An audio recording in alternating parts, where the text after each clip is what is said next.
اب کا رب کیسا ہے، پہلے کہتا تھا مسجد اقصیٰ کی طرف یعنی بیت المقدس کی طرف منہ کر کے نماز پڑھو، اب بیت الحرام کی طرف کہہ رہے ہیں، تو یہ کیسا آپ کا رب ہے؟ تو اللہ تعالیٰ فرماتے ہیں کہ یہ جو بات اللہ نے کہی ہے یہ بالکل سچ ہے، اور ان کی کتابوں میں پہلے سے موجود تھا کہ جو آخری پیغمبر اس دنیا میں آئیں گے ان کا جو قبلہ ہوگا وہ بیت اللہ ہوگا یعنی مسجد حرام ہوگا۔ وَمَا اللَّهُ، اور نہیں ہے اللہ بِغَافِلٍ ساتھ بے خبر، اما ساتھ اس چیز کے تعملون جو تم عمل کرتے ہو۔ اللہ تعالیٰ فرماتے ہیں جو بھی تم اعمال کرتے ہو اللہ تعالیٰ سے بے خبر نہیں۔ ایسا نہ ہو کہ تم لوگوں کے سامنے مسجد حرام کی طرف کر کے نماز پڑھو، لیکن جب تم تنہائی میں ہو تو بیت المقدس کی طرف یا کسی اور رخ کی طرف منہ کر کے اپنی عبادت کرو، تو اللہ تمہارے کسی بھی کام سے بے خبر نہیں، تم پر نظر رکھے ہوئے ہے، چاہے وہ تم کتنی ہی تنہائی میں چھپ کر کام کرو، اللہ ہر چیز کو دیکھنے والا ہے۔ وَمِنْ حَيْثُ، اور جہاں کہیں ہو تم، وَمِنْ حَيْثُ، اور جہاں سے خرجتہ نکلے، فَوَلِّ، پس پھیر لو، وجہ کا اپنے چہرے کو، شطر المسجد الحرام، مسجد حرام کی طرف۔ اب یہاں پہ دوبارہ اللہ تعالیٰ وہی حکم دے رہے ہیں کہ جہاں سے تم نکلو تو اپنا رخ جو ہے مسجد حرام کی طرف کر لو، وَحَيْثُ، اور جہاں کہیں مَا كُنْتُمْ ہو تم، فَوَلُّوا، پس پھیر لو، وجوہکم، اپنے چہروں کو، شطرہ، اسی کی طرف، کس کی طرف؟ مسجد حرام کی طرف۔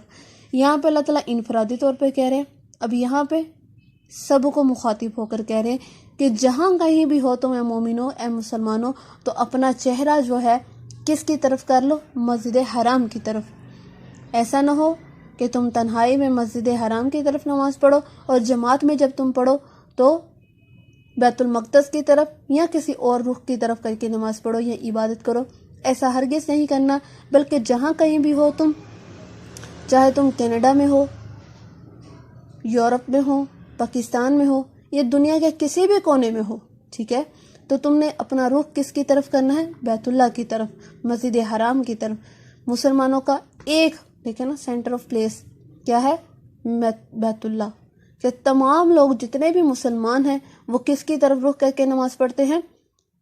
بیت اللہ کی طرف۔ لِأَلَّا، تاکہ نہ یکونہ ہو، للناس، لوگوں کے پاس، علیکم، اوپر آپ کے، حجتاً، کوئی جھگڑا یعنی کوئی حجت۔ اب اللہ تعالیٰ فرماتے ہیں یہ کس لیے؟ تاکہ لوگ آپ سے اس بارے میں جھگڑا نہ کریں کہ تنہائی میں تم اس طرح نماز پڑھتے ہو، جماعت میں تم اس طرف نماز پڑھتے ہو، یا کچھ لوگ تو بیت المقدس کی طرف نماز پڑھتے ہیں اور کچھ لوگ تو بیت الحرام کی طرف نماز پڑھتے ہیں۔ اسی لیے اللہ تعالیٰ نے حکم یہ بار بار دیا قرآن پاک میں، اور بار بار یہ الفاظ جو ہے واضح طور پہ بیان کیے کہ جہاں بھی ہو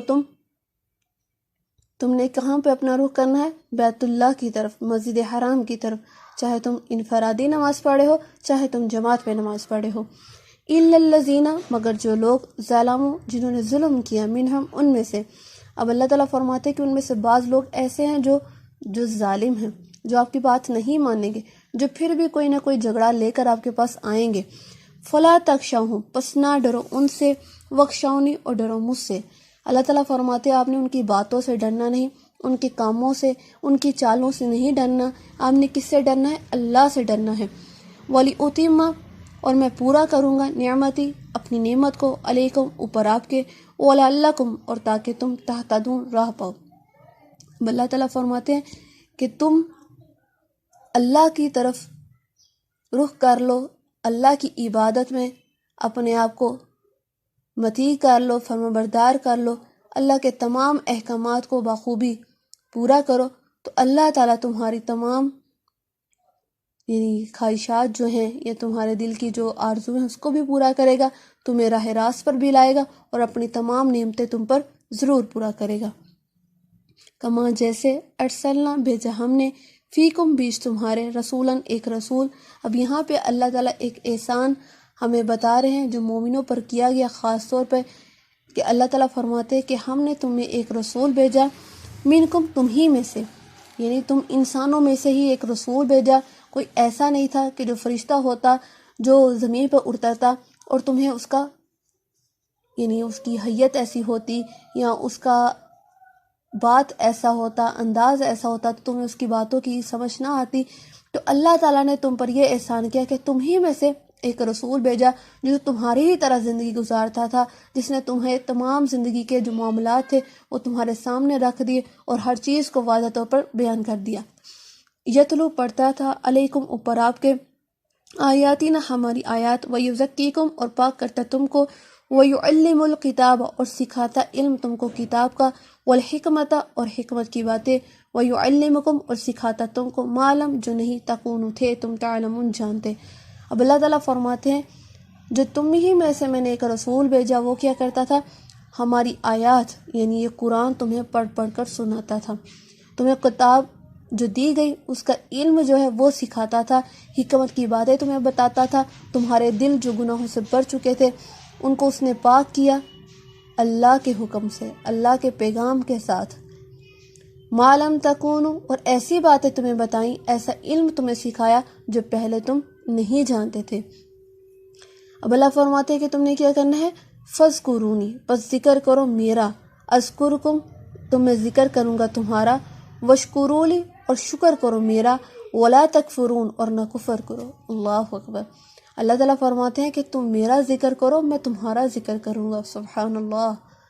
اللہ جب سوچے ہمارا نام لے کر پکارتے ہوں گے تو وہ کتنا ہی خوبصورت لمحہ ہوگا۔ اللہ فرماتے ہیں کہ جب میرا بندہ مجھے تنہائی میں پکارتا ہے تو میں اس کو تنہائی میں یاد کرتا ہوں، لیکن جب میرا بندہ محفل میں بیٹھ کر مجھے یاد کرتا ہے، میرے نام کو بلند کرتا ہے، تو میں اوپر آسمان میں فرشتوں کی مجلس لگاتا ہوں اور وہاں اس شخص کا نام بلند کرتا ہوں، اس کا ذکر کرتا ہوں۔ اللہم اجعلنا منہم۔ دنیا ہمیں جانے یا نہ جانے، اللہ ہمیں آسمان والے جانتے ہوں۔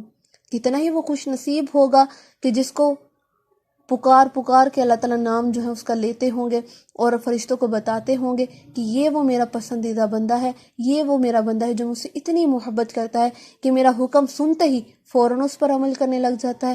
وہ نہیں دیکھتا کہ یہ میرے ذات کے خلاف ہے، میرے نفس کے خلاف ہے، بس وہ یہ دیکھتا ہے کہ یہ میرے رب کا حکم ہے اور وہ فوراً سے اس کو کر ڈالتا ہے، کوئی دیر نہیں کرتا۔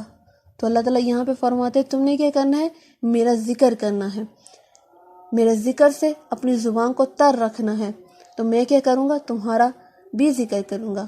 پھر کیا وشکرولی اور میرا شکر کرنا، جو بھی تمہیں نعمتیں ملیں اس کا بھی شکر کرنا، جو نہیں ملی اس پر بھی شکر کرنا، نہ کہ شکوے شکایت کرنا۔ ہو سکتا ہے جو چیزیں تمہیں نہیں مل رہی اس میں کتنی ہی مصلحت ہو، جو تم دعاؤں میں مانگ رہے ہو سکتا ہے اگر وہ تمہیں مل جائے اس کے بعد تمہیں سکون ہی نہ ہو۔ تو اس لیے جو چیزیں ہم سے مخفی ہیں، چھپی ہوئی ہیں، تو اس پر بھی اللہ تعالیٰ سے شکر کرنا چاہیے کہ ہو سکتا ہے کہ وہ ہمارے لیے بہترین نہ ہو۔ ولا تکفرون اور نہ کفر کرو، اللہ کی کسی بات کا انکار نہ کرو، کفار کے ساتھ شامل ہو کر کسی بھی قسم کے احکامات پر تبدیلی نہ لاؤ۔ یہ نہ کرو کہ یہ مجھے حکم پسند آیا، یہ آسان تھا اس پر عمل کر لیا، جیسے ہی کوئی مشکل بات آئی اس پر انکار کر دیا۔ تو اللہ تعالیٰ اسی چیز سے منع فرماتے ہیں، یا ایھا الذین، اے لوگو، آمنو جو ایمان لائے۔ اب اللہ تعالیٰ یہاں پہ خاص طور پر ایمان والوں سے مخاطب اور کہہ رہے ہیں کہ اے ایمان والو، نستعینو، مدد حاصل کرو۔ اب انسان پریشان بھی ہوتا ہے، زندگی میں آزمائشیں بھی آتی ہیں، تو اللہ تعالیٰ ہمیں بتا رہے ہیں، طریقہ ہمارے سامنے رکھ رہے ہیں کہ اے ایمان والو مدد حاصل کرو۔ اللہ جی کس سے مدد حاصل کرے؟ بالصبری، ساتھ صبر کے، والصلاۃ اور نماز کے۔ اللہ تعالیٰ نے دو چیزیں بتا دی، دو ہتھیار بتا دیے کہ جب بھی تمہیں کوئی پریشانی آئی تم نے مدد کس سے حاصل کرنی ہے؟ نماز کے ساتھ اور صبر کے ساتھ۔ پریشانی آ گئی، آزمائش آ گئی، واویلا نہیں کرنا، ٹھیک ہے، شور نہیں مچانا، نہ ہی اللہ سے شکوے شکایت شروع کر دینے کہ اللہ میرے ساتھ ہی ایسا کیوں ہوا، میں نے کیا کیا تھا، یہ میں نے ایسے کیا کر دیا، کسی کی زندگی میں کو میں نے بگاڑا نہیں یا میں نے کسی کے ساتھ برا نہیں کیا۔ آزمائش آ گئی، شکوے نہیں کرنا، اپنی زبان کو خاموش کر لینا ہے، صبر کرنا ہے، ٹھیک ہے، صبر کا دامن تھام لینا ہے، اور کیا کرنا ہے، وہ صلاتی اور نماز ادا کرنی ہے، نماز کو نہیں چھوڑنا، چاہے غمی ہو چاہے خوشی ہو، نماز کو نہیں چھوڑنا، نماز کو ہر حالت میں ادا کرنا ہے۔ ان اللہ، بے شک اللہ، مع الصابرین، صبر کرنے والوں کے ساتھ ہے۔ اللہ اکبر، کتنا خوبصورت یہ ساتھ ہے کہ اللہ تعالیٰ فرماتے ہیں کہ جو صبر کرتا ہے میں اس کے ساتھ ہوں۔ قرآن پاک میں ایک جگہ اللہ تعالیٰ فرماتے ہیں کہ جو صبر کرنے والے ہیں نا ان کے لیے اجر بھی ویسا ہی ہے، پھر فرمایا کہ جو صبر کرتے ہیں وہ بہت ہی ہمت کا کام کرتے ہیں، ہمت والے ہی ہیں جو صبر کرتے ہیں۔ تو اس کا مطلب صبر آسان نہیں ہے۔ ظاہر ہے جب کوئی ہمارا عزیز اس دنیا سے چلا جائے، یا ہماری کوئی پسندیدہ چیز ہم سے چھین جائے، یا کچھ ایسے معاملات زندگی میں آ جائیں جو ہماری ذات کے، ہماری سوچ کے خلاف ہو، تو اللہ تعالیٰ جب فرما دے کہ تم نے صبر کرنا ہے، دل حالات چیخو پکار کرنے کو دل کر رہا ہو کہ میں سب کو رو رو کر بتاؤں کہ میرے ساتھ کیا ہو گیا، مجھ پر کیا ظلم کا پہاڑ ٹوٹ گیا، لیکن اگر آپ صبر کر لیتے ہیں، خاموش ہو جاتے ہیں، اللہ کی رضا میں راضی ہو جاتے ہیں، یہ مان لیتے ہیں کہ اس میں اللہ کی کوئی مصلحت ہوگی، یہ اللہ کا حکم تھا، اللہ نے ایسے چاہا تھا تو ایسے ہی ہونا تھا، میں چاہے جتنا مرضی اس کو روک لیتا، جتنا مرضی اس کے لیے حفاظتی تدابیر کر لیتا، لیکن اس کے لیے بس اتنا ہی لکھا تھا۔ تو جب ہم یہ باتیں اپنے دماغ میں لے آتے ہیں، خود کو اللہ کی رضا میں راضی کر لیتے ہیں، تو اللہ تعالیٰ فرماتے ہیں ان اللہ مع الصابرین، بے شک اللہ صبر کرنے والوں کے ساتھ ہے۔ اللہ تعالیٰ کبھی بھی اس شخص کو تنہا نہیں چھوڑتا جس کا بھروسہ، جس کا توکل صرف اللہ کی ذات پر ہوتا ہے۔ وَلَا تَقُولُوا، اور مت کہو، لمن، اس شخص کو، یقتل، جو مارے گئے، فی سبیل اللہ، اللہ کی راہ میں، اموات، مردے۔ اب اللہ تعالیٰ فرماتے ہیں کہ جو اللہ کی راہ میں مارے جاتے ہیں، یعنی جو جہاد میں گئے، جو شہید ہو گئے، وہ لوگ جو فوت ہو جاتے ہیں تو تم ان کو مردہ نہ کہو، بلکہ احیاء، وہ زندہ ہیں، بلکہ وہ زندہ ہیں۔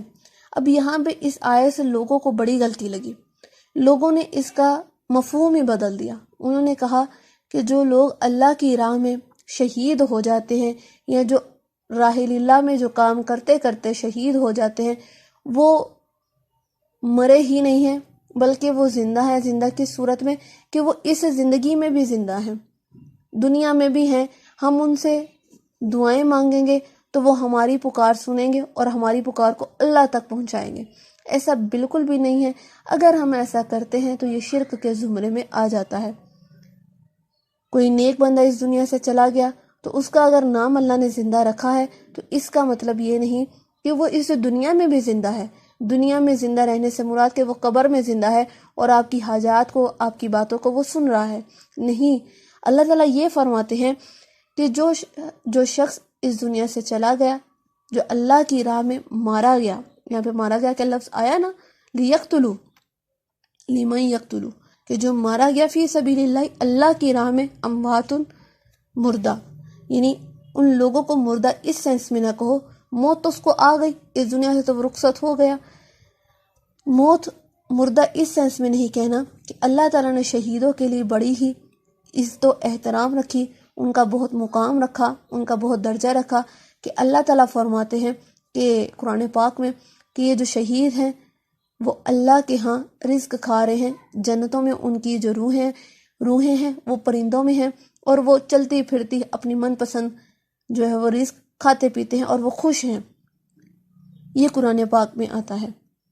اس کا بھی یہ ہرگز مطلب نہیں کہ وہ دنیا میں زندہ ہے اور دنیا کی جو بھی معاملات ہو رہے ہیں وہ ان سے باخبر ہیں۔ ولیکن، اور لیکن، لا تشعرون، تم نہیں شعور رکھتے۔ اب اللہ تعالیٰ فرماتے ہیں کہ ان کی جو زندگی ہے اس کے بارے میں تم شعور نہیں رکھتے، تمہیں نہیں معلوم کہ وہ کیسے زندگی جی رہے ہیں، تمہیں نہیں معلوم وہ کس طرح زندہ ہے، ٹھیک ہے۔ وَلَنَبْلُوَنَّكُمْ، اور البتہ ہم آزمائیں گے تم کو، بِشَيْءٍ، سات چیزوں کے، من الخوف، ڈر سے، والجوع، اور بھوک سے، ونقص، اور کمی سے، من اموال، مال کے، وانفس، اور جان کے، والثمرات، اور پھلوں سے۔ اللہ تعالیٰ فرماتے ہیں کہ ہم ضرور تم کو آزمائیں گے۔ اب یہاں پہ اللہ تعالیٰ بتا رہے ہیں کہ تمہاری آزمائش مومنوں ضرور ہوگی۔ کس چیزوں کے ساتھ؟ خوف سے۔ کیسا خوف؟ موت کا خوف بھی ہو سکتا ہے، لوگوں کا ڈر بھی ہو سکتا ہے کہ جب ہم کوئی نیک کام کرنا شروع کریں یا ارادہ کریں تو کہہ دیں اگر میں نے یہ کام چھوڑ دیا تو لوگ کیا کہیں گے۔ والجوع، اور بھوک سے، یعنی اللہ تعالیٰ نے کسی کو رزق زیادہ دیا اور کسی کو کم دیا، اور کم دے کے اللہ تعالیٰ فرماتے ہیں کہ میں اس کو آزماؤں گا کہ اگر اس کو اللہ تعالیٰ فقیر بناتا ہے، اس کو اپنی نعمتوں سے نہیں نوازتا تو وہ کیسا ریئیکشن کرتا ہے۔ وَنَقْصٍ مِّنَ الْأَمْوَالِ وَالْأَنفُسِ وَالثَّمَرَاتِ، اور کمی سے، یعنی مال کی کمی سے، کھڑی فصل تھی ایک دم اتنا سیلاب آیا کہ ساری فصل تباہ ہو گئی اور مال کی کمی ہو گئی، کسی کی جان چلی گئی یا پھلوں میں کمی ہو گئی، تو اللہ تعالیٰ فرماتے ہیں کہ ان چیزوں سے میں تمہیں ضرور آزماؤں گا۔ یہ وہ چیزیں ہیں جو انسان کو بہت عزیز ہوتی ہیں۔ مال انسان کو بہت عزیز ہے، اولاد انسان کو بہت عزیز ہے، تو یہ دونوں اللہ تعالیٰ نے کہا یہ فتنہ ہے، یعنی آزمائش ہے انسان کے لیے، تو ان کے ذریعے اللہ تعالیٰ ضرور آزماتا ہے۔ مبشر اور خوشخبری ہے صابرین، صبر کرنے والوں کے لیے۔ اللہ تعالیٰ فرماتے ہیں جو صبر کرتے ہیں ان کے لیے تو خوشخبری ہے۔ کیا خوشخبری اللہ تعالیٰ نے پچھلی آیت میں دی؟ ان اللہ مع الصابرین، کہ صبر کرنے والوں کے ساتھ اللہ تعالیٰ ہے۔ الذین، ان لوگوں کو، اذا، جب اصابتہم، پہنچتی ہے ان کو، مصیبت، کوئی مصیبت۔ اب یہ کن کی بات کی جا رہی ہے؟ جو ایمان والے ہیں، جو صابر لوگ ہیں، ان کی بات کی جا رہی ہے کہ اللہ تعالیٰ فرماتے ہیں کہ جب بھی ان کو کوئی مصیبت پہنچتی ہے تو کیا کرتے ہیں؟ قالو، کہتے ہیں، ان بے شک، للہ، اللہ ہی کے لیے ہے، وان، اور بے شک، الیہ، طرف اسی کی، راجعون، لوٹ کے جانا ہے۔ اللہ تعالیٰ فرماتے ہیں کہ جب بھی ان کو کوئی پریشانی، کوئی مصیبت یا آزمائش میں مبتلا ہوتے ہیں تو وہ کیا کہتے ہیں کہ اللہ کی طرف سے ہے اور اللہ ہی کی طرف لوٹ کے جانا ہے، تو اللہ ہی ہماری مدد کرے گا، ہمیں اللہ تنہا نہیں چھوڑے گا۔ اگر اس میں اللہ تعالیٰ کی ایسی ہی حکمت ہے، اگر اللہ کا حکم ایسے ہی ہے تو ہم اس پر راضی، اللہ ہم سے راضی ہو جائے، ہم اللہ سے راضی ہو جاتے ہیں۔ ٹھیک ہے، آج کا سبق نہیں،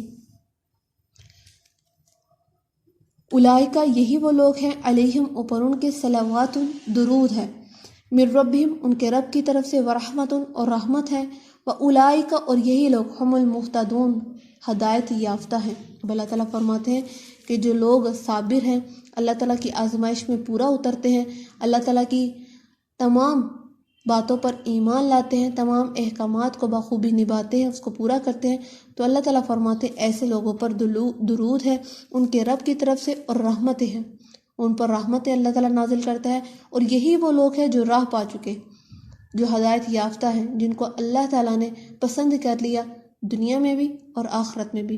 اللہم اجعلنا منہم، آمین۔ آج کا سبق ہم یہی تک رکھیں گے، باقی انشاءاللہ تعالیٰ کل اگر زندگی رہی تو ضرور اس کو آگے پڑھیں گے۔ اپنا بہت سارا خیال رکھیے گا، دعاؤں میں خاص طور پہ یاد رکھیے گا۔ اللہ حافظ جی۔